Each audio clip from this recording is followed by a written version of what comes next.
Bem, vamos aí à nossa série de aulas pela internet. Uma novidade, como eu falei, para todo mundo, inclusive para mim. É, Vamos falar um pouquinho do que é a arquitetura de interiores, né? Da posição dela dentro da nossa atividade do projeto, né? E da importância que ela tem. Muitas vezes ela é subestimada pelo fato de parecer ser uma arquitetura menor, né, de ser uma atividade menor dentro da arquitetura, porque a gente, como eu falei para vocês, a gente às vezes valoriza muito o edifício por fora, a fachada, né, e além do urbano, e dá pouco valor para a arquitetura interiores, agora ela de fato é aquela arquitetura que está ligada com o nosso dia a dia, com a nossa escala, né. Então eu começo aí com uma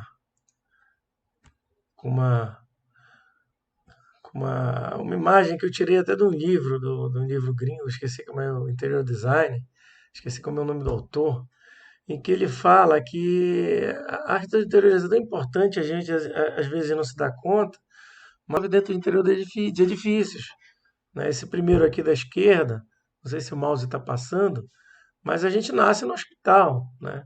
Então já dentro de um edifício altamente complexo, com vários ambientes altamente complexos, com salas de cirurgia que precisam ser altamente detalhadas, né? Com materiais antibacterianos, antifungos, né? Com uma iluminação adequada, uma temperatura adequada. Depois disso a gente vai para a nossa casa, casa dos pais, né? Das pessoas que vão cuidar da gente, a gente passa, né, boa parte da nossa infância, primeira infância, né, até os 2 anos, 3 anos, dentro de uma residência, né? E depois a gente muda para uma nossa fase escolar, que dura aí 20 anos, né, 20 e poucos anos. A gente vai de casa, da casa para a escola, da escola para casa, né? Então muda aí um terceiro edifício que faz parte, começa a fazer parte da nossa vida. Aí depois da gente se forma, né, da gente estuda, a gente vai para um quarto edifício e começa a fazer muito parte, presença da nossa vida, são os edifícios corporativos, industriais, né, os locais de trabalho, né, então que tem toda uma arquitetura de interiores especializada no desenvolvimento desses espaços, né. Depois, quando a gente já fica velho, assim, aos 60, 70, 80 anos, a gente termina de trabalhar, se aposenta, volta para casa, né? Ou pode ir para um abrigo de idosos, alguma coisa assim. Então, uma mistura aí entre a arquitetura habitacional e a arquitetura hospitalar. E, infelizmente, quando a gente se vai, né? Quando a gente chega no entardecer da nossa vida, a gente volta para o hospital. Poucas pessoas falecem assim em casa, né? A gente geralmente passa mal, vai para o hospital, pelo menos isso acontece com a grande maioria das pessoas que eu convivi, né? Parentes e amigos, né? Pais de amigos meus. Então então em resumo, a nossa vida toda a gente está dentro de edifícios, né? E como eu falei, é aquela parte que está intrinsecamente ligada com a gente, né? Aquela arquitetura do tato, do olfato, da visão, né? Da iluminação adequada, no conforto, né? Então, se aquilo não tiver adequado para a gente, não funciona. O edifício não funciona. De uma certa forma, a gente tende quando projeta, não, assim parece, eu vejo muito, não dá muito valor nessa parte interna, a gente dá muito valor na fachada do edifício, né? Mas a não ser que você tenha uma profissão, sei lá, seja um jogador de futebol, um atleta, né? Ou seja, um carteiro, por exemplo, que passa grande parte da sua vida, pode passar grande parte da sua vida em áreas externas, né? A grande maioria das pessoas passam mesmo a vida dentro de edifícios, né? A, Aqui, um segundo quadro, eu relembro aquela tríade vitruviana que é super famosa na arquitetura, que ele fala que a arquitetura, uma boa arquitetura se dá, né, com a utilidade, com a estética, com a estrutura. E talvez a arquitetura de interiores seja que esteja mais diretamente relacionada com a utilitas, com a, com a necessidade, né, com a utilidade do edifício. Porque imaginem, se eu tenho uma casa, por exemplo, que a casa seja muito bonita, né, esteticamente interessante, seja muito bem construída, né, tenha uma firmeza, uma estrutura boa, mas que ela não seja confortável, não consiga eu não consiga dormir porque faz calor, porque é barulhento, eu não consigo ler um livro porque não tem iluminação suficiente, eu não consigo assistir uma televisão porque faz muito calor, porque o meu sofá é desconfortável, a minha posição para sentar para assistir televisão é ruim. Então, essa função de utilidade da arquitetura talvez seja a que esteja mais correlacionada com a arquitetura de interiores. Nisso você nota a importância da arquitetura de interiores. Então, realmente é a arquitetura do primeiro contato, a arquitetura que convive com a gente. Tá? Então, daí a importância realmente de vocês saberem projetar com arquitetura de interiores, eh, de vocês darem importância para o projeto de interiores, de primeiro planejar o espaço interno, né, para depois se preocupar com a fachada. Né? Isso é uma, é uma discussão meio infinita aqui na arquitetura. Né? Se a gente começa, é o famoso que se chama fazer o projeto de fora para dentro ou de dentro para fora. Né? Isso, obviamente, não existe uma verdade absoluta. Mas se você realmente quer dar uma ênfase, quer dar um foco maior para a arquitetura de interiores, para esse contato, primeiro contato que o homem tem com o mundo físico, teria que ser realmente o projeto feito de dentro para fora, né? Você primeiro pensar no, no- na planta para depois pensar na fachada. Na verdade, eu acho que os grandes arquitetos eles conseguem pensar tudo ao mesmo tempo, mas pensando tudo ao mesmo tempo não quer dizer que ele não vai pensar dentro, pensa dentro também. Quando eu fiz a pós-graduação, eu tinha um professor que ele tinha trabalhado com aquele arquiteto super famoso, Frank Gehry, né, que é super famoso por causa das obras esculturais, né? E ele falava na época que o Frank Gehry primeiro fazia a massa, o volume, né? E trabalhava até com tipo um molde de barro assim, para depois pensar o que colocar dentro, né? Mas ele é um arquiteto, acho que um entre 1.000 ou 100.000 que trabalha dessa maneira. Né? Os profissionais envolvidos no projeto de ambiente de interiores, hoje em dia a gente tem um arquiteto, né, um arquiteto formado nas faculdades, os arquitetos de interiores ou interior designer, né, então aqueles cursos que já existem hoje em dia de arquitetura de interiores, inclusive tem uma discussão aí, né, que eles querem até banir o arquiteto de fazer projetos, eles querem exclusividade para isso. Eu acho que vai ser muito difícil eles conseguirem isso, pelo menos nos próximos anos aí pela frente, 5, 10 anos. Né? Talvez quando a arquitetura se subdividir mais ainda, né? Aí talvez se consiga, mas não sei, é uma discussão que para mim não importa muito. Importa para mim agora falar para você da importância realmente da arquitetura de interiores. Tá, a gente tinha a figura do decorador, né? Isso era muito famoso na década de 80, 70, 80, 90, né? Era aquele cara que geralmente ia nas lojas, né? Escolhia o mobiliário, né? Era quase como um personal stylist, né? De casa que a cortina, aqueles objetos de decoração. Ele não chegava a fazer muito projeto, era mais mesmo a ambientação, né? Dos móveis, não chegava a quebrar a parede, a modificar. Isso hoje em dia, inclusive, é proibido, né? Para fazer uma modificação civil na obra, né? De parede, tem que ser um engenheiro ou um arquiteto, tá? A gente também tem envolvido no ambiente interno o desenhista industrial ou designer, né?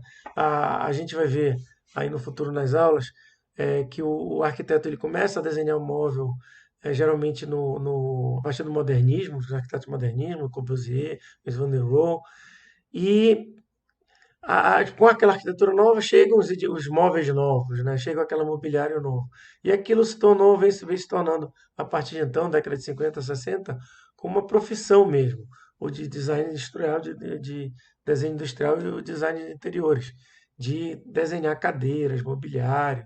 Né? A gente tem aí vários designers super famosos que trabalham nessa área de desenho de mobiliário. Né?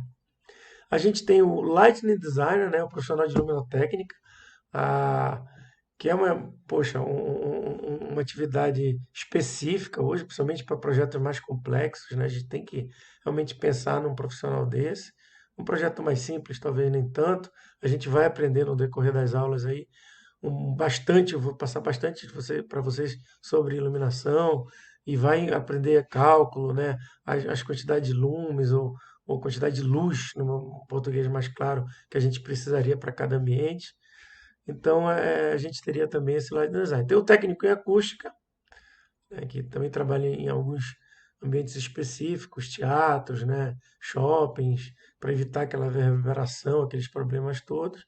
E a gente teria também o próprio paisagista, que apesar de, né, pô, Fábio, paisagista é o cara de ambiente externo, mas existe um paisagista que trabalha internamente, né, com os famosos jardins de inverno. Hoje em dia nem tão utilizados, mas que foram muito utilizados na década de 50, 60. A gente vai ver também que existe às vezes não tem muita separação entre o ambiente externo e interno. Um exemplo para vocês, você está fazendo um projeto de um shopping center, que tem a praça de alimentação, e nessa praça de alimentação tem uma área que tem um soláriozinho, quer dizer, o sol entra por uma claraboia, né? E dentro geralmente se faz um jardim. E aí quem vai atuar ali é o paisagista, né? O paisagista é o ambiente interno, apesar de estar fazendo um jardim. Então também é um outro profissional que está trabalhando em cima disso. Mas obviamente que os primeiros, aqui o arquiteto e o arquiteto anteriores, são que dominam o mercado. Os decoradores, o que eu vejo muito hoje é que eles estão migrando para os cursos de arquitetura. Por essa limitação de eles não poderem fazer essas obras cíveis, né, eles estão migrando aí, todos se formando e estão virando, oficializando mesmo a sua profissão de arquiteto de interiores, de decorador. Bem, o arquiteto, né, é o profissional completo, responsável pelo projeto técnico de edificação, necessita de registro em conselho e curso de graduação. Sua formação requer conhecimento nas outras áreas. A gente vê aqui uma, uma casa coloquei uma imagem de uma casa do Richard Meier, né, você não vê que não tem uma separação grande entre arquitetura e arquitetura interiores, né? A fachada da casa dele é meio que ela entra para o ambiente interno, né? Ela se torna uma fachada interna também, então não tem como eu fazer muito essa dissociação. E se vocês prestarem atenção, não sei se tem muita gente que já trabalha um pouco nessa área, apesar de ser um projeto dos anos 2000, essa Giovannitti House, ele utiliza aqui as famosas cadeiras cubo do Corbusier, né? A cadeira e a poltrona cubo. Cadeira, desculpa, o sofá e a poltrona cubo do Corbusier. Tá? Um projeto dos anos 40, 30, 40, eu acho, não tenho certeza, foi para os anos 30. Mas enfim.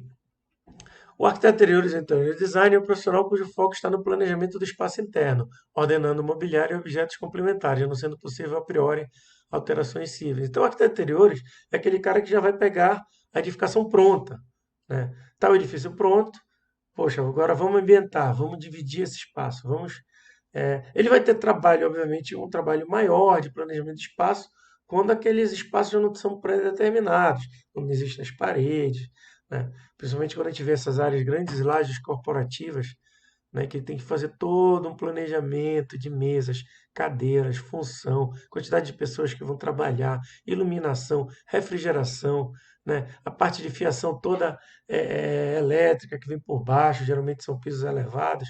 Então é um trabalho realmente muito cansativo e um trabalho bastante técnico, né, fazer uma laje corporativa. E a gente vê aqui no lado direito um loft, né, que o loft é aquilo que eu falei para vocês, que os espaços são um pouco abertos, então deixa aquela ambientação, os móveis, né, fazer às vezes da criação dos ambientes, o que geralmente na arquitetura tradicional são as próprias paredes que delimitam, né? Então é o profissional que vai fazer essa divisão quando ela já não está feita pelo próprio profissional de arquitetura, quando ela já não está especificada no projeto, né? Quando assim, a coisa é entregue um pouco crua, como acontece muito nos casos dessas lajes corporativas. E alguns, a gente vê até aqui em Belém alguns edifícios de apartamentos que são entregues, como eles falam cru, né? Sem acabamento. Geralmente são edifícios mais caros, edifícios mais assim para uma classe mais elevada, que são as pessoas que gostam de gastar o dinheiro assim nessa parte de ambientação, né? Então as construtoras que trabalham com esse mercado de um poder aquisitivo mais elevado, é, geralmente o proprietário não pega aquele apartamento padrão já decorado ou já pronto, né? Ele gosta de comprar aquela peça exclusiva, né? Isso a gente vê um pouquinho na prática. Tá? O decorador, aquilo que eu falei para vocês, é o profissional que trata da escolha dos materiais de acabamento, móveis, objetos decorativos como tapetes, quadros, almofadas, vasos, cortinas, cores, entre outros. Ah, Fábio, vou mudar uma janela, né? Teoricamente, ele não teria essa competência para mudar uma janela, né? Existem aquelas famosas lendas de arquitetura aí que o decorador ele muda a coluna. Ah, vou tirar aquela coluna. Não existe tirar a coluna, aquela, né? É um elemento estrutural. Se você tirar a coluna, a casa cai ou pode cair, né? O edifício pior ainda, né? Então, o decorador é isso aí, é o cara que vai escolher a cortina, que vai combinar com o sofá, com o tapete, com aquele estilo de móvel mais antigo, estilo de móvel mais moderno. Vai fazer essa composição de quadro. Você pensa que composição de quadro é fácil, é extremamente difícil, né? Hoje em dia, com a, com o computador fica mais fácil, você bate uma foto, monta no Photoshop aquela composição, mas antigamente você tinha que ser feito isso no olho, era uma coisa bem mais complicada. Tá? Então, o decorador, como eu falei, a grande pouco eu vejo hoje em dia, grande parte dos decoradores antigos, né? Antigos que eu falo naquela época que não tinha essa exigência do arquiteto interiores, eles estão fazendo os cursos, às vezes aqueles cursos rápidos de 2 anos, mas estão se graduando aí ou em arquiteto ou arquitetura de interiores. Desenhista industrial, aí são algumas cadeiras e mesas feitas por designers. A gente tem um curso na UEPA, aqui no Pará, de desenho industrial, né? Então trabalha com tanto na parte de desenho quanto de fabricação desses móveis, né? Então isso já facilita muito a vida do arquiteto de interiores, né? Já pegar, você vai comprar uma cadeira dessa de design, né? Então o negócio já está meio caminho andado para decoração, né? Uma cadeira super bonita dessa, né? Às vezes ela é bonita e não é tão confortável, mas enfim. Assim como na arquitetura, ela tem que ser forma e função, né? Que ela tem que ser bonita e tem que ser confortável, tem que atender a necessidade.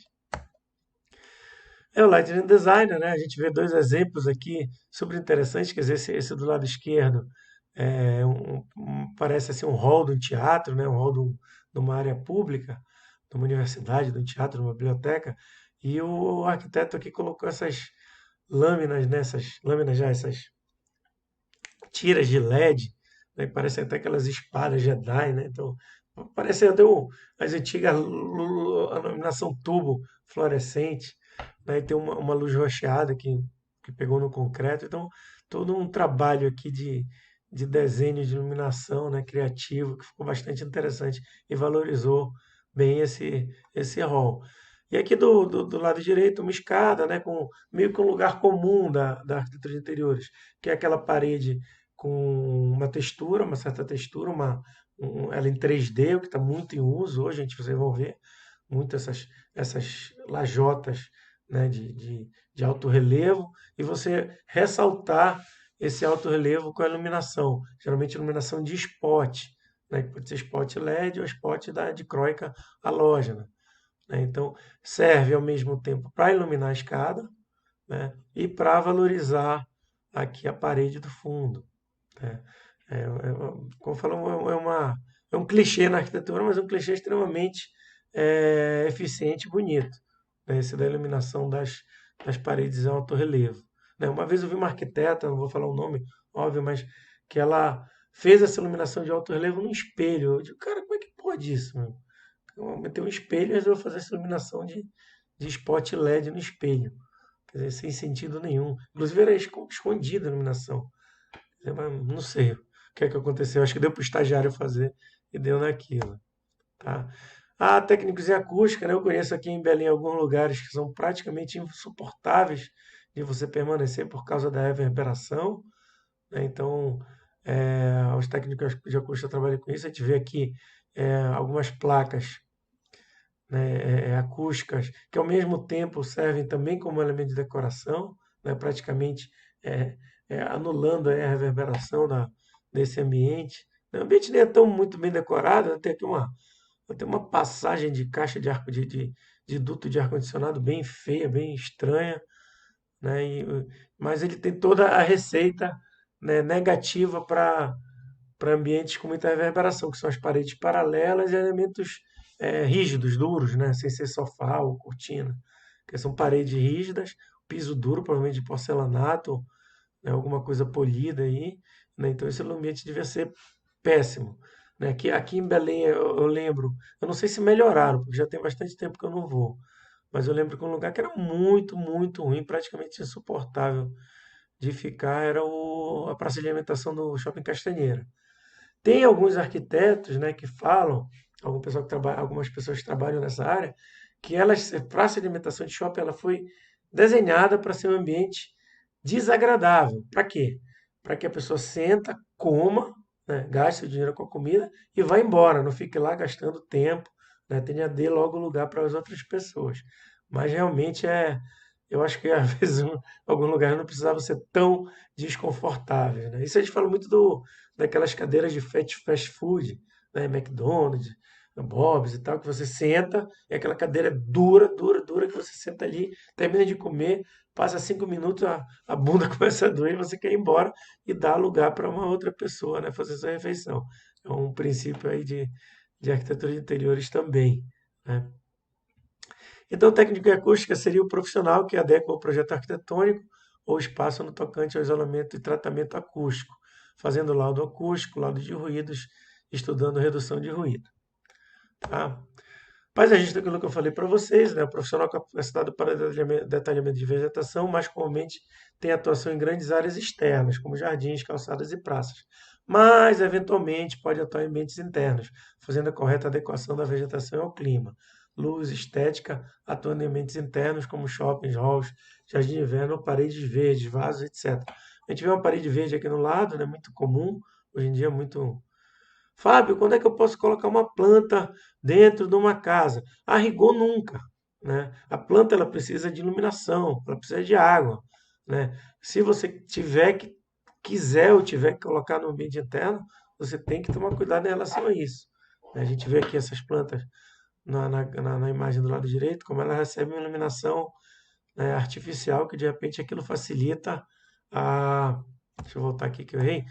Facilita, né, a fotossíntese da planta e tal. E tem que ter um sistema de irrigação, porque senão a planta vai morrer, não tem jeito. O que se utiliza muito em ambientes internos, eu vejo, né, é a questão das plantas de plástico, né, que hoje em dia são tão perfeitas que a gente, às vezes, nem pegando você consegue saber se é uma planta artificial, né? O que acontece também nesses materiais, né? Os porcelanatos de madeira, que a gente vai falar na frente, são tão perfeitos, às vezes só a gente pegando mesmo. Outro dia eu vi um piso externo feito de plástico reciclável. Ele pegava uma garrafa de PET, né, jogava numa máquina, que ela triturava aquela máquina, eu não sei se derretia o plástico, misturava como corante, e aquilo virava uma imitação de madeira quase perfeita, feita de plástico, né? Então, alguns arquitetos mais puristas não gostam disso. Não, não pode. O elemento tem que ser exatamente como ele é. Mas, poxa, a gente desde o início da arquitetura interior, a gente tem esses elementos, né, criados pelo homem, os azulejos pintados, azulejos portugueses, né, os pisos. Então, eu não tenho tanto essa radicalidade nesse sentido, né? Então, se alguém quiser usar planta de plástico, pode usar, né? Eu não vejo um pecado tão grave desse, apesar de eu particularmente não gosto. Mas eu acho que o ambiente pode ficar muito interessante, né? Pode dar um pouco essa. Você não imagina, pô, eu não vou colocar um quadro de uma paisagem, porque a paisagem é falsa, né? Enfim, vamos nessa. Bem, então aqui a gente finaliza essa primeira parte da introdução e conceitos, né? E vamos para uma segunda aí, que é a antropometria.